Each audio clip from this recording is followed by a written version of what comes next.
तो hello friends, कैसे हो आप सभी।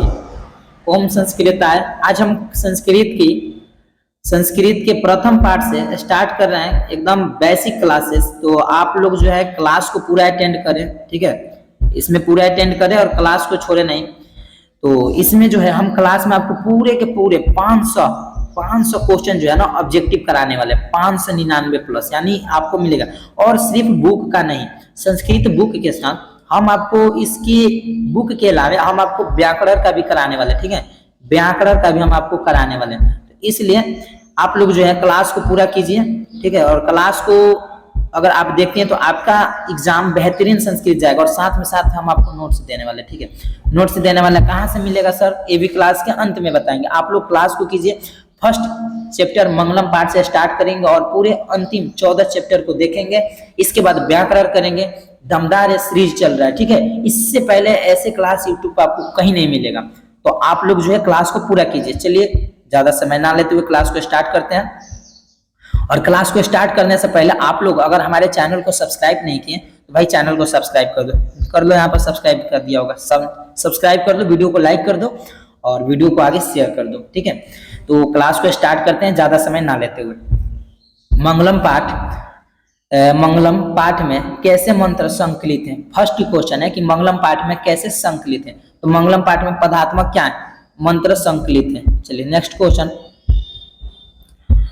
अगर आप लोग जो है इसका आंसर भी कमेंट में करते रहिएगा, ठीक है।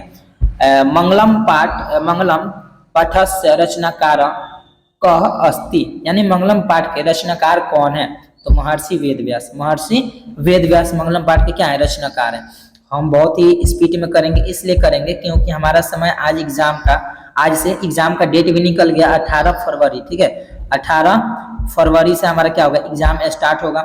इसलिए समय बहुत ही कम बचा और आप लोग को जो है कम समय में संस्कृत के डर को हटाना है और संस्कृत की बेहतरीन तैयारी करना। और करेंगे कहाँ, इस क्लास से, इसके नोट्स से। उस नोट्स में आपको हम पूरे ऑब्जेक्टिव भी देंगे, सब्जेक्टिव भी देंगे। और सर व्याकरण नहीं दीजिएगा, हाँ व्याकरण भी देंगे। और इस व्याकरण से ना आपके 100% में एकदम गारंटी लेता हूँ कि इस नोट्स जो हम आपको नोट्स देंगे ना, इस नोट्स से बाहर नहीं आएगा। आएगा सर, एकदम आएगा, क्या नहीं आएगा, हाँ आएगा। लेकिन अगर क्वेश्चन जो दिया है ना इसको घुमा देगा, अपने तरीका से पूछेगा, लेकिन उससे बाहर नहीं होगा। अगर आप लोग नोट्स को रिवीजन कर लेता ना, नहीं आएगा। और एक क्लास को अटेंड करते हैं तब।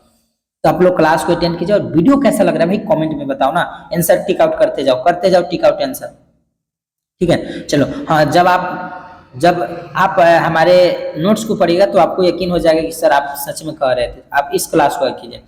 तो देखिए 3 नंबर क्वेश्चन में है कि यह संपूर्ण संसार किसके द्वारा अनुशासित है। भाई ये संपूर्ण संसार जो है किसके द्वारा है, परमात्मा के द्वारा। हम सीधे आंसर की बात कर रहे हैं। सर को आप ऑप्शन क्यों नहीं दे रहा, ऑप्शन इसलिए नहीं दे रहे कि समय कम है और कम समय में ज्यादा रिवीजन करना है। 4 नंबर क्वेश्चन है हमारा कि देखो यहाँ पर सत्य पेश जयते, यानी सत्य पेश जयते किस उपनिषद का मूल मंत्र है। मुंडकोपनिषद। इसको सर कैसे याद करेंगे। अरे भाई मेरे मंत्र एग्जाम में पूछता है। पर संस्कृत रहे हो तो तुमसे उर्दू थोड़ी ना पूछेगा, हिंदी थोड़ी ना पूछेगा, एग्जाम में संस्कृत ही पूछेगा। तो संस्कृत में जो मंत्र है उपनिषद, इसको याद तो करना है क्योंकि एग्जाम में यही पूछता है। जो सबसे याद ना हो वही एग्जाम में पूछता है। तो सत्य पेश जयते किस उपनिषद का मूल मंत्र है। सर 21 उपनिषद का, मुंडकोपनिषद। ये याद कैसे करेंगे, मुंडकोपनिषद याद कैसे करेंगे। तो याद रखना कि कभी भी सत्य बोलने वाला का जो मुंड होता है कभी भी बहुत क्या होता है, कोपोनिषद, यानी कभी भी उसका मुंड जो है एकदम कांपता रहता है कि भाई सत्य बोल रहा है। तो याद रखना, ठीक है, कि सत्य पेश जयते, ठीक है। याद रखना कि सत्य पेश जयते किस उपनिषद का मूल मंत्र है। तो मुंडकोपनिषद। हिरण्मय पात्रेण दृष्ट है, यह मंत्र किस उपनिषद से लिया गया। तो यह हिरण्मय पात्रेण, यह क्या हो जाएगा, ईशावास्योपनिषद से। ईशावास्योपनिषद से हिरण्मय पात्रेण किस उपनिषद से, या जो है मंत्र किस उपनिषद से लिया गया है। तो ईशावास्य कैसे याद करेंगे सर। तो हिरण्मय पात्रेण, याद रखना है कि जो भी हिरण है, ठीक है, पात्रेण क्या है, ईश्वर ने बनाकर दिया। क्या दिया, ईश्वर ने बनाकर दिया। तो हिरण्मय पात्रेण दृष्ट है, यह मंत्र किस उपनिषद से लिया है, ईशावास। अरे भाई गीतिया गाते जाते हो, भुनभुनाते जाते हो, तो क्या हम कोई ट्रिक ना लगा सकते हैं, अपने दिमाग को कुछ अलग उपाय नहीं बिठा सकते, एकदम बिठा सकते हैं सर। तो करो ना याद, दिमाग में कुछ भी बैठाओ लेकिन याद करो। 6 नंबर क्वेश्चन है कि मंगलम पाठ में कुल कितने पद यानी मंत्र हैं। मंगलम पाठ में कुल कितने मंत्र हैं सर? तो 5 है मंत्र। कितने मंत्र हैं? 5 हैं। याद रखना, पूछता है, अभी बार बार पूछता है एग्जाम में और पूछेगा। नेक्स्ट क्वेश्चन है कि सत्य का मुंह किस पात्र से ढका है? सर सत्य का मुंह हिरण्मय पात्र से ढका है। जो भी सत्य बोलता है उसका मुंह जो है पैसे के मारे, असत्य के मारे लोग ढक देते हैं कि तुमको सत्य नहीं बोलना है। यही क्या हिरण्मय पात्र से ढका है। डॉट डॉट 6 नंबर सॉरी हमारा 8 नंबर क्वेश्चन कह रहा है कि डॉट डॉट डॉट सत्य स्थापितम सुखम। इसके पहले इस डॉट में क्या भरे? तो हिरण्मय पात्रेण सत्य स्थापितम मुख सुखम। जो भी सत्य बोलते हैं उस कभी भी है हिरण्मय पात्र यानी जो सत्य होते हैं, सत्य बोलते हैं, वो कभी भी सुखी रहते हैं, इतना याद रखना, ठीक है। उनका जो है सुख यानी सुखम, सुख व्यक्ति कभी भी सत्य बोलते हैं। 9 नंबर क्वेश्चन क्या है? डॉट 9 नंबर सर क्वेश्चन है कि डॉट डॉट डॉट नानरीतम। इसमें क्या भरेंगे? तो ये भी सर संस्कृत का श्लोक है क्या? तो सत्य में जयते, तो क्या हो जाएगा? सत्य में जयते। सत्य में जयते नानरीतम श्लोक है और उस श्लोक के दे दिया उठाकर आपसे बोला कि इसमें क्या भराएगा। सत्य में जयते किस उपनिषद से लिया गया? जो भी सत्य बोलता है मुंडक के ऊपर से जाता है ना जी, तो मुंडक उपनिषद। 10 नंबर क्वेश्चन है डॉट यादा डॉट डॉट यादा डॉट डॉट। अब इसमें भरना क्या है सर? इसमें भरना क्या है? तो स्नन्मनः डॉट समुद्र। तो इसमें क्या होगा? यदा नदा क्या हो जाएगा? यदा नदा, यानी हमारा क्या हो जाएगा? राइट आंसर हो जाएगा हमारा सी।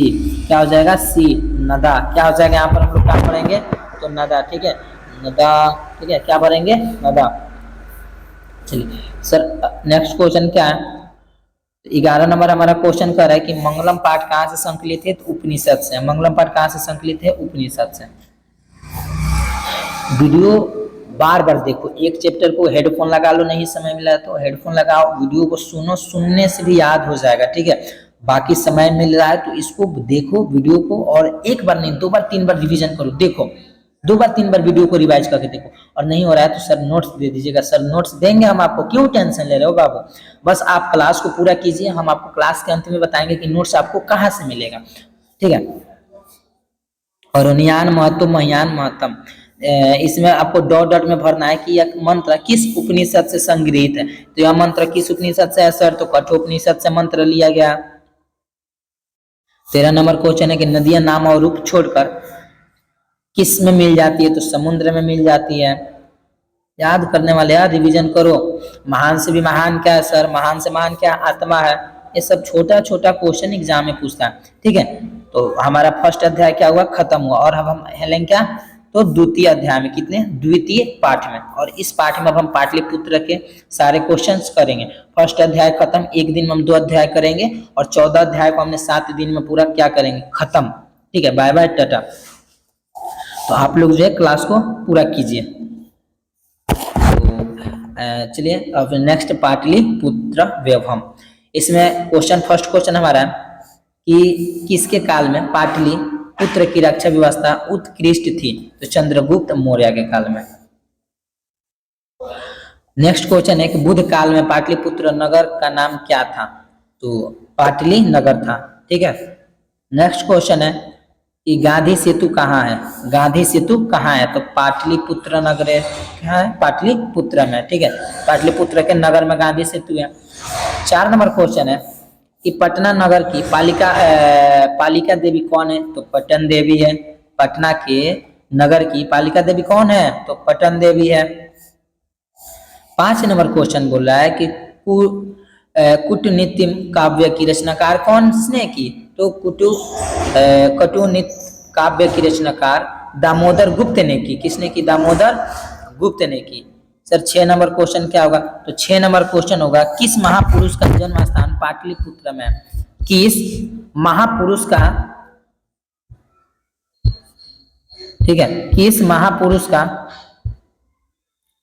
जन्म स्थान किस महापुरुष का जन्म स्थान पाटलिपुत्र में है? तो गुरु गोविंद सिंह का है, ठीक है। गुरु गोविंद सिंह का जन्म कहाँ है? पुत्र में। सिखों के 10वें गुरु कौन थे? गुरु गोविंद सिंह थे। सिख के 10वें गुरु कौन थे? गुरु गोविंद सिंह थे। सिख के 10वें गुरु कौन थे? गुरु गोविंद सिंह थे। पाटलिपुत्र की किस प्रांत की राजधानी है? बिहार की है। पाटलिपुत्र की राजधानी क्या है? बिहार की राजधानी है। सॉरी, क्या है? पाटलिपुत्र किस प्रांत की राजधानी है? तो बिहार की।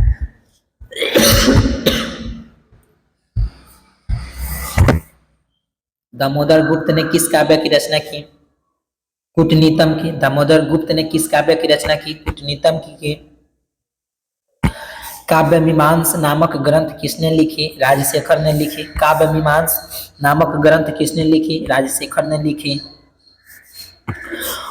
राजा अशोक के समय पटना नगर का वैभव कैसा था?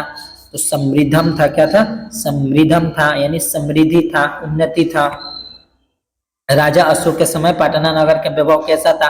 तो समृद्धम था, यानी समृद्धम था। 12 नंबर क्वेश्चन है, मेगास्थनीज पटना किसके समय में आया था? तो चंद्रगुप्त मौर्य के समय में आया था। मेगास्थनीज पटना किसके समय में आया था? चंद्रगुप्त मौर्य के समय में आया था। पाटलिपुत्र पटना के नाम से कब प्रसिद्ध हुआ?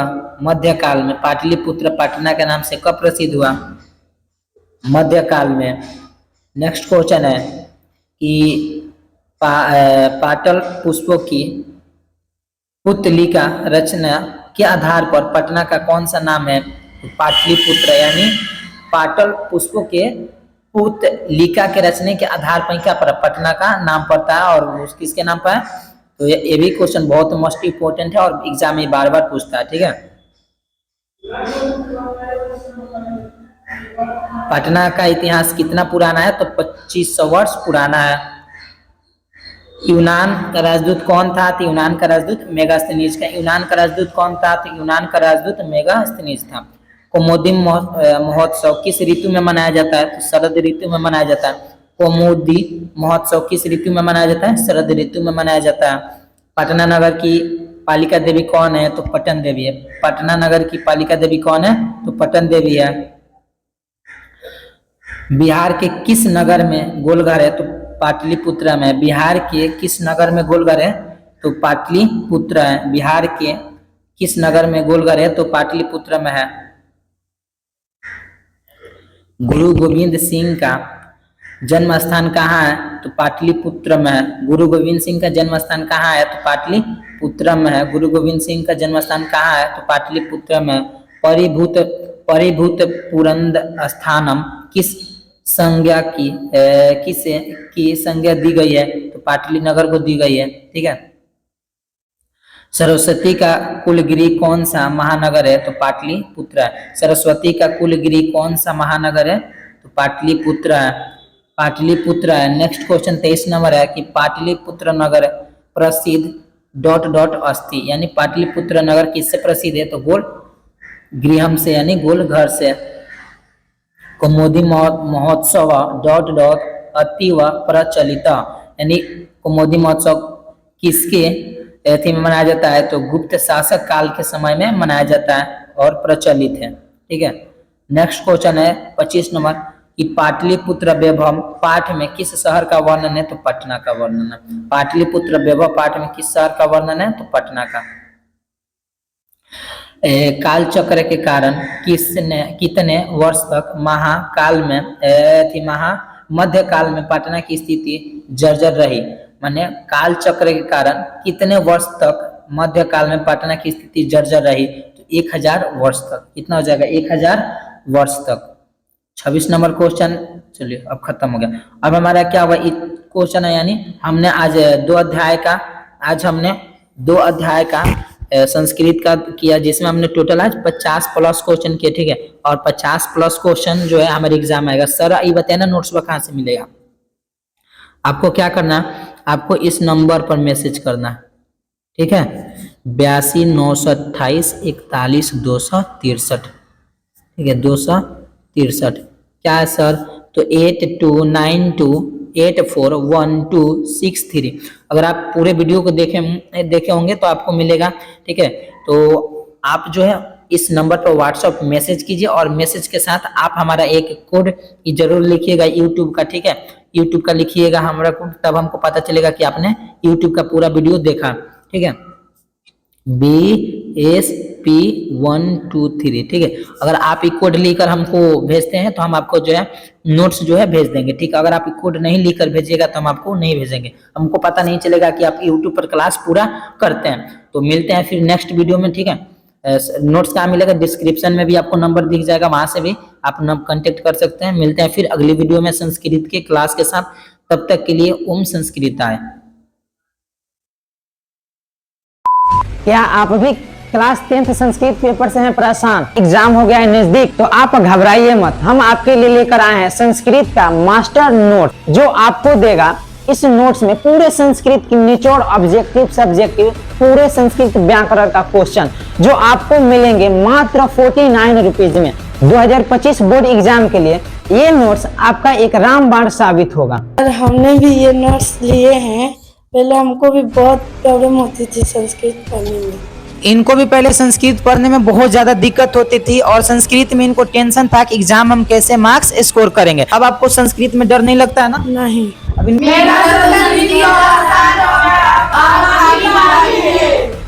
जल्दी इस नोट्स को ले। तो आप भी जल्दी इस नंबर पर मैसेज कीजिए और जल्दी नोट्स यानी PDF को परचेज कीजिए।